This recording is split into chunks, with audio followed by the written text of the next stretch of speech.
bonjour à tous, bonjour à toutes. Il y a un problème dans la communauté, un problème qui est beaucoup plus important qu'il n'était dans la génération précédente. Ce problème, vous le savez, c'est le problème du zivoug, d'arriver à trouver sa bonne moitié. Le problème devient de plus en plus fort dans tous les domaines et les choses nous sont remontées. Et donc j'ai pris la décision d'en parler d'une manière beaucoup plus forte, beaucoup plus importante. Essayer d'expliquer comment faire pour trouver son zivoug, comment arriver à trouver sa bonne moitié, comment être sûr que c'est la bonne personne, comment être sûr que je ne me trompe pas, comment être sûr que c'est vraiment le zivoug, comme on dit, min ha-shamayim, qui vient du ciel. Alors, la première chose, c'est que lorsqu'on va dans une rencontre, on a toujours ce qu'on appelle une forme de yetzer hara, une forme de, on va dire un mauvais penchant qui nous pousse à se dire que je suis la seule personne qui est capable exactement de savoir ce qui est bon pour moi. Je vais vous dire quelque chose. Pour savoir ce qui est bon pour moi, il faudrait que je sois capable de voir la neshama, de voir l'âme de la personne qui est en face de moi. C'est quelque chose qui n'est pas du tout évident. Je veux dire, il y en avait un seul qui était capable de ça, c'était le Harizal. Le Harizal, il pouvait voir les neshamot, il pouvait comprendre quelle était la racine de la personne, d'où il provenait, qu'est-ce qui lui convenait le plus, et il pouvait déterminer pour une personne ce qui était bon pour elle. Mais nous, en l'occurrence, malheureusement, nous sommes des petites gens, et on n'a pas cette connaissance des neshamot, de savoir que la personne que je vais rencontrer, elle est bonne pour moi ou elle n'est pas bonne pour moi. Alors vous allez me dire, mais alors, c'est quoi le bon conseil? Qu'est-ce qu'on fait dans ces cas-là? Comment est-ce qu'on peut trouver la bonne personne, être sûr que c'est la bonne personne et que je ne me trompe pas et qu'on est parti pour vivre 50 ans, 60 ans, même, voire peut-être même 100 ans ensemble? Qu'est-ce qui me dit que je ne me trompe pas? Quel est le conseil absolu et certain que je me trouve en face de la bonne personne ou pas? Le vrai conseil, le seul conseil, c'est la tfila. La tfila, ça veut dire que je dois me remettre essentiellement à Akadosh Baruch Hu pour arriver à trouver la bonne personne. D'où est-ce qu'on sait une chose pareille? Quelle est la référence dans la Torah qui me dit que ça ne doit passer d'abord et avant tout que par la tfila? Après, on verra au niveau quotidien comment on doit agir pour pouvoir la trouver ou le trouver. Mais en tout cas, quoi qu'il en soit, la tfila est quelque chose d'essentiel dans cette recherche. On apprend ça d'Abraham et d'Eliezer. Vous savez, il y a une paracha qui a été écrite 2 fois dans la Torah, et pour vous dire son importance, c'est lorsqu'Abraham envoie son serviteur Eliezer pour trouver un chidour à son fils Yitzhak. Qu'est-ce que va dire Abraham à Eliezer? Il va lui dire Hashem Elokei Hashamayim Ishlach Malacho Lefanecha. L'Éternel, qui est le Dieu du ciel, t'enverra un ange, t'enverra un envoyé devant toi. La chose essentielle qu'on apprend de ce pasouk, de cette direction que va donner Abraham à Eliezer, c'est qu'en fin de compte, c'est que pour trouver son zivoug, pour trouver sa demi-moitié, sa demi, la seule solution, c'est l'aide du ciel. Si on n'a pas l'aide du ciel pour y arriver, alors on ne peut pas y arriver. Si je me suffis uniquement par rapport à ce que je pense, par rapport à mes sentiments, par rapport à ce que je ressens, je risque d'être très déçu. Si je m'appuie essentiellement sur Akadosh Baruch Hu et je donne la dimension que à Kol Bidei Shamayim, tout vient du ciel, et en particulier la notion du zivoug, du shidour, là j'ai des chances de pouvoir y arriver. Donc ça veut dire, trouver son zivoug, c'est d'abord min ha-shamayim. C'est pas les copains, c'est pas les chatranim, c'est pas les rabbanim, ce sont pas les gens de la communauté qui vont m'y aider, c'est d'abord et avant tout min ha-shamayim. Et donc, quand je dis que c'est min ha-shamayim, c'est-à-dire ça vient du ciel, ça veut dire seulement Akadosh Baruch Hu sait ce qui est bon pour moi.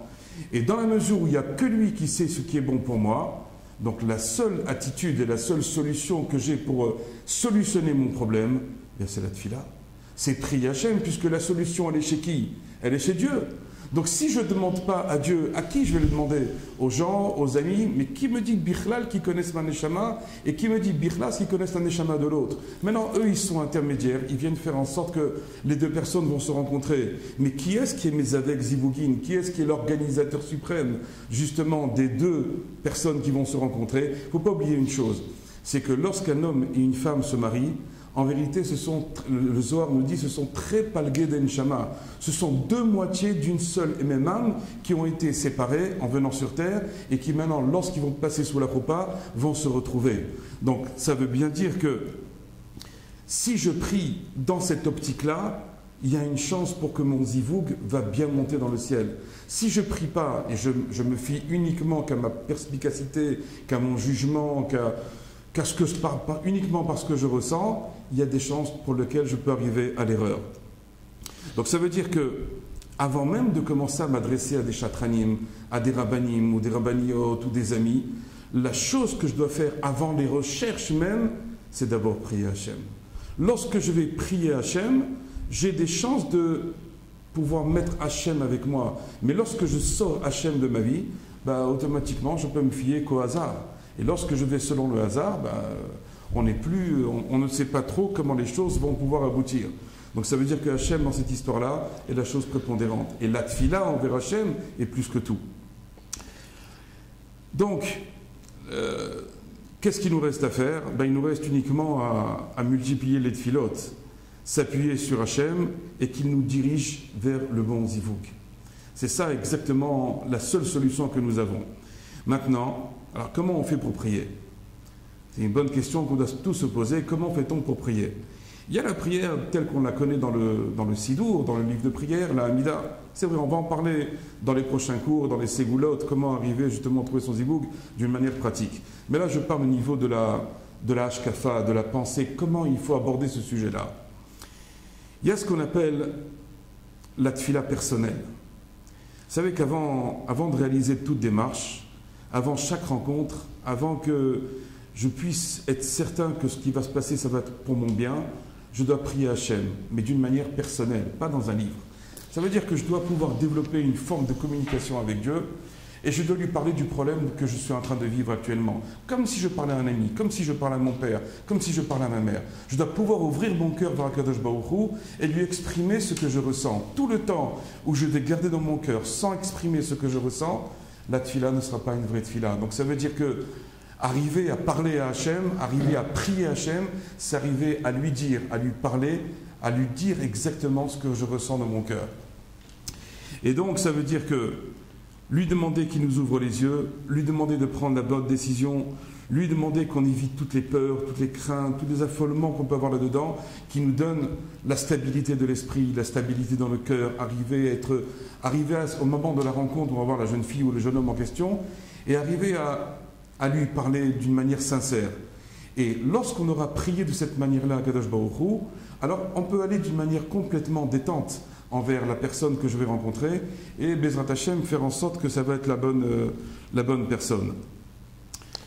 Dès la première prière qu'on va réaliser aussi, il faut, quand on va parler à Hashem, il ne faut pas seulement prier pour le zivoug. Il faut prier pour tout le reste. Il faut prier, par exemple, pour avoir la facilité du shidour, que le shidour se passe facilement. Vous savez, je vais vous donner un grand conseil. Lorsque vous voyez un shidour que vous êtes en train de réaliser et que le shidour devient compliqué, que ça se passe mal, etc., n'insistez pas trop.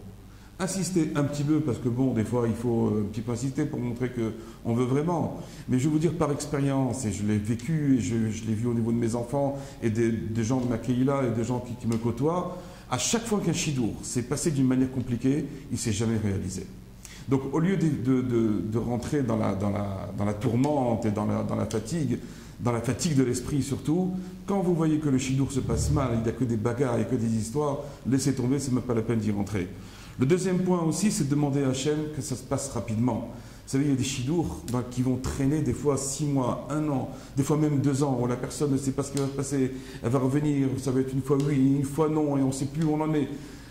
Quel est le problème quand ça dure très longtemps? C'est les bilboulim dans l'esprit. C'est-à-dire on est perturbé, on n'arrive même plus à travailler, on n'arrive plus à étudier, on n'arrive plus à prier, tellement on est pris dans le problème qu'on est en train de vivre actuellement. Donc il faut demander à Hachem la rapidité, que ça se passe rapidement en quelques mois. Dès qu'on a dit oui à la personne, qu'il y a un délai de 3, 4 mois, 5 mois, 6 mois au grand maximum pour arriver au jour de la repas.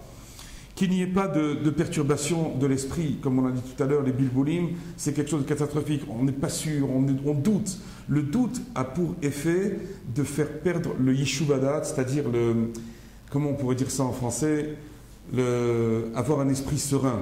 Lorsqu'on n'a plus l'esprit serein, on ne sait plus ce qu'on est en train de faire. Donc demandez à Hachem que le Shidour se réalise sans perturbation. Demandez à Hachem aussi qu'il y ait l'entente entre les familles. Si vous saviez les problèmes qui peuvent se poser lorsqu'il y a un mariage, on ne peut pas imaginer entre les familles jusqu'où ça peut aller.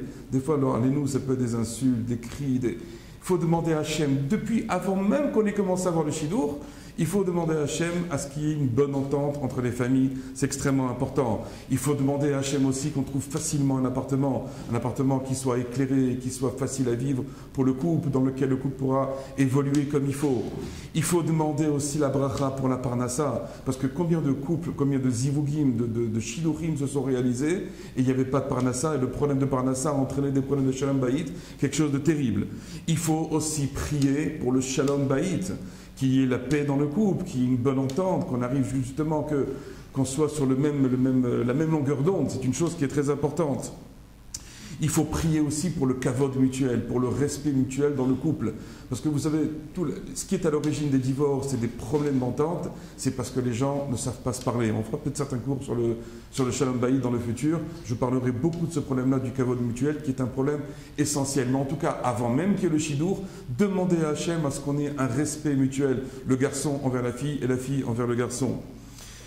Qui n'est pas une chose très importante, chose qu'on ne peut même pas imaginer combien le problème revient et redondant, c'est le problème de Zera chez Kayama, le problème de fertilité, de fécondité. Vous ne pouvez pas imaginer le nombre de couples qui se marient et qui n'ont pas d'enfants et qui supplient Hachem après. Mais il fallait déjà commencer à prier avant le Shidour. On n'attend pas d'abord de se marier et prier pour avoir le Zera chez le Kayama, pour avoir une fécondité, avoir une descendance, mais on doit en prier même avant de connaître la personne qu'on va rencontrer. On doit aussi prier aussi que nos enfants soient des tzadikim, avant même de rencontrer le Shidour. Les enfants de tzadikim, lorsqu'un homme a une bonne éducation pour ses enfants et qu'il est heureux de ses enfants, vous ne pouvez pas imaginer le bien-être qu'il a en lui, le nachat qu'il a en lui, là, cette douceur. Et puis surtout aussi, la dernière chose, c'est les midot tovot. Ce sera l'objet du deuxième cours qu'on va faire. Les midot tovot, ça veut dire trouver les bons comportements chez le conjoint, les bonnes qualités, les bonnes choses qui vont faire en sorte que automatiquement il y aura ce qu'on appelle des atomes crochus et que Bezrat Hashem, ça ira ensemble. Voilà, c'était le premier cours qu'on a fait pour comment trouver son zivouk. Oui, Nissim, je vous écoute. Rav, tout d'abord, je vous remercie de venir encore une fois sur nos plateaux. Mais j'ai une question sur ce que j'ai entendu. Vous nous demandez de prier, que ces jeunes célibataires prient. Ma question, c'est à partir de quel âge je vais commencer à demander à Dieu que je sois isolé, que j'ai le mérite de trouver l'âme sœur pour fonder un couple où est-ce qu'il y aura l'harmonie, la paix, l'entente et la bracha. Je vais vous donner mon exemple personnel. Je prie personnellement pour mes enfants depuis qu'ils sont nés. Que Bezrat Hashem, ils aient un bon zivoug. Que ça se passe bien, que ça se passe facilement, qu'ils aient la bracha, qu'ils aient la tzedaka, qu'ils aient la parnassa, qu'ils ont le zera shekaima. Depuis qu'ils sont bébés, je prie déjà pour eux. Donc ça veut dire qu'un enfant, dès qu'il commence à prier, et qui commence à grandir et qui sait que dans quelques années, il va devoir fonder un foyer, je dirais même, presque même avant la bar mitzvah, commence à prier pour son zivoug. Mais particulièrement au moment de la bar mitzvah, jusqu'à chaque année, on dit que chaque année qui est entre 13 ans et 20 ans, chaque année compte comme 10 ans. Tellement les années qui sont entre 13 ans et 20 ans sont importantes. Donc ça veut dire, si on sait éduquer son enfant comme il faut lui dire que dès qu'il a 13 ans, qu'il commence à prier pour son zivoug. Quand il va sur les kivrei tzadikim, quand il va au kotel, à n'importe quelle opportunité, à n'importe quelle occasion, dans la Hamida, etc., qu'il demande, que ce soit un garçon ou une fille, qu'il demande sans arrêt à Hachem, qu'il lui envoie le vrai zivoug, le bon zivoug, le zivoug, je dirais même plus, beshoresh nishmato, qui correspond à la racine de son âme. Ces zivougim-là sont très rares, parce qu'en général, les zivougim se font selon le mazal, selon les choses, comment ça se passe. Mais en vérité, il y a un zivoug qui s'appelle le zivoug mishoresh nishmato, qui provient de la racine de l'âme. Ceux-là, ils ne sont pas évidents à trouver. Et c'est pour ça que cela, il demande énormément de tfilotes. Lorsqu'un homme prie de toutes ses forces pour avoir un zivoug beshoresh nishmato, de la racine de son âme, alors effectivement, il peut être méritant d'avoir quelqu'un d'exceptionnel. Et quand on a trouvé quelqu'un d'exceptionnel, et c'est dans les deux sens, en général, la famille qui va naître va devenir aussi une famille exceptionnelle. Et c'est ce que désire chacun. C'est ça ce on désire tous, d'avoir des enfants exceptionnels, des enfants tzadikim, des enfants qui soient chassidim, qui soient dans le Derech Hashem. C'est ça ce qu'un homme désire au plus profond de lui. Même si un homme ou une femme n'est pas très religieux à la base. Mais en vérité, lorsqu'on commence à se marier et avoir des enfants, on met de côté toutes les bêtises et on se dit, je voudrais vraiment que mon fils soit quelqu'un dans la Torah et dans le Derech Hashem. C'est ça ce qu'en fin de compte, on désire tous.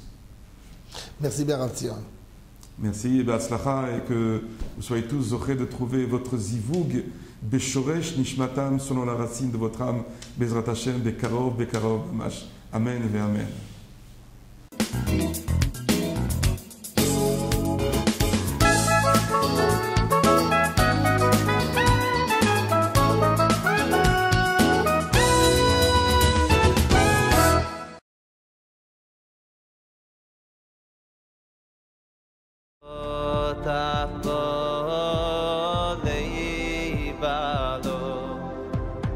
So